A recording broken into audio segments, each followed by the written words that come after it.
এই মুহূর্তে ঢাকা বিশ্ববিদ্যালয়ের টিএসসিতে আছেন রিপোর্টার রায়দুল ইসলাম শুভ। সরাসরি যাচ্ছে তার কাছে।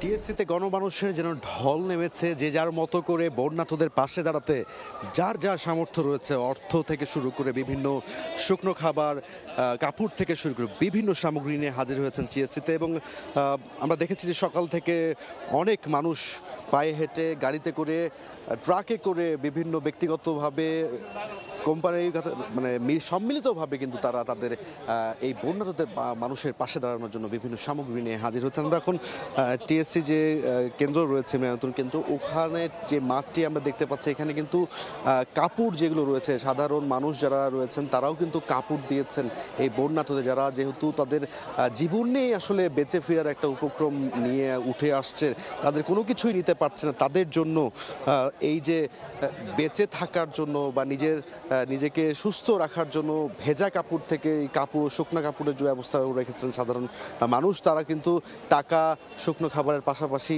এই কাপড় চোপড় দেখছি ছোট বাচ্চা থেকে শুরু করে ছেলে মেয়ে উভয়ের জন্যই কিন্তু আমরা দেখতে পাচ্ছি যে কাপড়গুলো তারা নিয়ে এসেছেন। এবং এই যে শিক্ষার্থীরা কিন্তু সেই সকাল থেকে শুরু করে এখন পর্যন্ত তীব্র রোদের মধ্যে কাজ করে যাচ্ছে। তাদের একটি লক্ষ্য, এই ত্রাণ সামগ্রীগুলো সঠিকভাবে যারা একেবারেই অসহায়, যারা একেবারে পানিবন্দী অবস্থায় আছে, তাদের কাছে সঠিকভাবে যেন ত্রাণগুলো পৌঁছে দেওয়া যায়, সেটির চেষ্টা কিন্তু এই শিক্ষার্থীরা করে যাচ্ছেন। এবং আমরা যেমনটি জানি যে সকালে বৈষম্য বিরোধী ছাত্র আন্দোলনের শিক্ষার্থী যারা ছিলেন, তারা যেটি জানিয়েছেন যে তাদের যেই হিসাব, গতকাল সকাল থেকে সবশেষ রাত পর্যন্ত গণনা অনুযায়ী প্রায় 1,42,00,000 টাকা অনুদান সংগ্রহ করেছেন শিক্ষার্থীরা। এবং তারপর থেকে কিন্তু প্রতিনিয়ত আমরা দেখতে পেয়েছি যে অর্থ কিন্তু তারা, সাধারণ মানুষরা কিন্তু দিচ্ছেই, তারা অর্থ অনুদান সহ সকল কিন্তু জিনিস, শুকনো খাবার, স্যালাইন সব কিছুই দিচ্ছেন।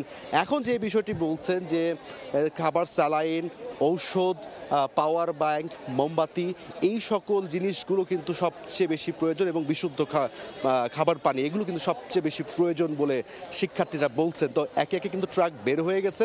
দুপুরের পরে বেশ কয়েকটি ট্রাক বন্যা দুর্গত এলাকাতে যাওয়ার কথা রয়েছে বলে যেমনটা বলছিলেন শিক্ষার্থীরা। তো সব কিছু মিলিয়ে যদি বলতে চাই, এই মুহূর্তে টিএসসিতে মানুষের কিন্তু উপস্থিতি বেশ, তারা তাদের মতো করে ত্রাণ সামগ্রীগুলো নিয়ে আসছেন। এই ছিল আমার কাছে টিএসসি থেকে সবশেষ।